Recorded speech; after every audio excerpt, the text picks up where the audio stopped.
Secretary Senator Toomey. Thank you, Mr. Chairman.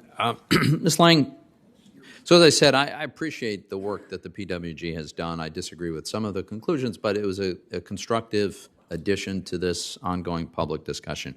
One of my criticisms is I don't think that the PWG report took sufficient account of the existing state-based regulatory framework. And as you just pointed out, stablecoin issuers do operate as state-based money transmitters, also trust companies. And it occurs to me that a stablecoin issued by a trust company, if it's backed solely by cash and cash equivalents, could very well be safer than many existing financial institutions, including many banks. It seems that be sensible for a trust company that issued such a safe, fully backed stablecoin ought to be subject to a different regulatory regime than a traditional bank because its business model is so different. So my question for you, if Congress were to authorize a well-defined charter that was specific to stablecoins for, let's say, this type of institution, a trust company that issues a stablecoin fully backed, do you think that could be designed in a manner that's consistent with safety and soundness? Thank you for the question. So I believe that the regulation for stablecoins should be flexible, should reflect the risks of the stablecoin activity. And stablecoin issuers that issue only stablecoins, do not extend credit, should not need to be subject to the sort of full set of banking regulations that relate to credit provision. So flexibility, I agree, is very important. The trust charters, and this may vary across states, are designed more for, have been developed for fiduciary responsibilities. They may not be, as currently structured, have the authority to reach in and see how the whole stablecoin arrangement that is needed to be a payment service is conducted. And so I think as we've talked to state supervisors, and we've learned quite a lot from the experience they're building, they have less insight into the overall arrangement than at times they might like. So. Yeah, and I guess that goes to the point that I was trying to make. I'm not suggesting that the existing state-based regime is perfect and we're finished and there's no work to be done here.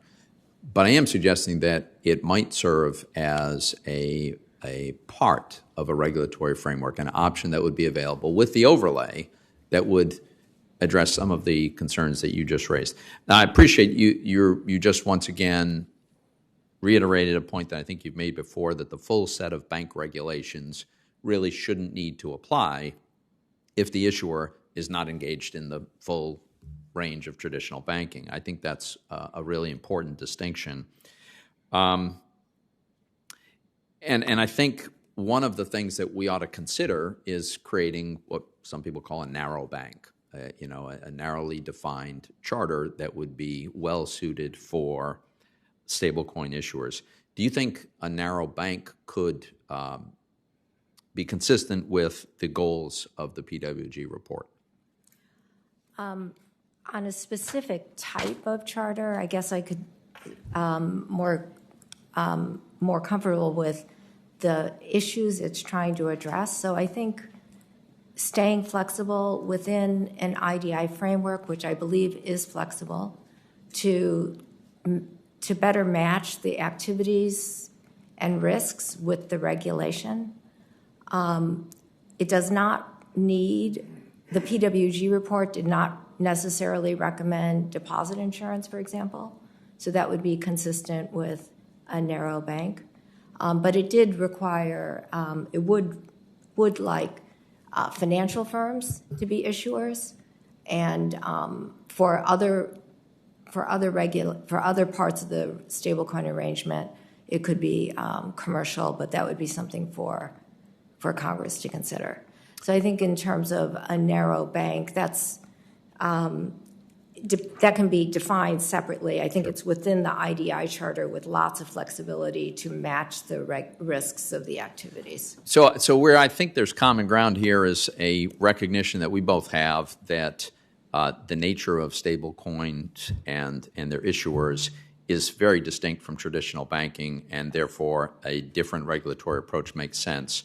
Where we might have, I'm not sure, but we might have somewhat different views, is how clearly Congress should prescribe what that looks like. My own preference is not, I acknowledge there is a lot of regulatory discretion.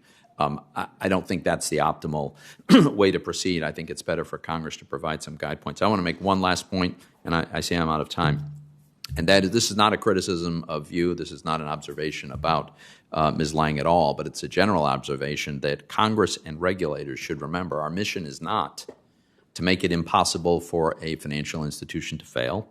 It is not to make it impossible for an investor to lose money. It is, in my view, to ensure that investors are well informed about the risks that they choose to take, and to make sure that if there is a financial institution that fails, it doesn't have catastrophic systemic consequences. I hope we'll keep that in mind as we go down this road. Thank you, Mr. Chairman. Thanks, Senator.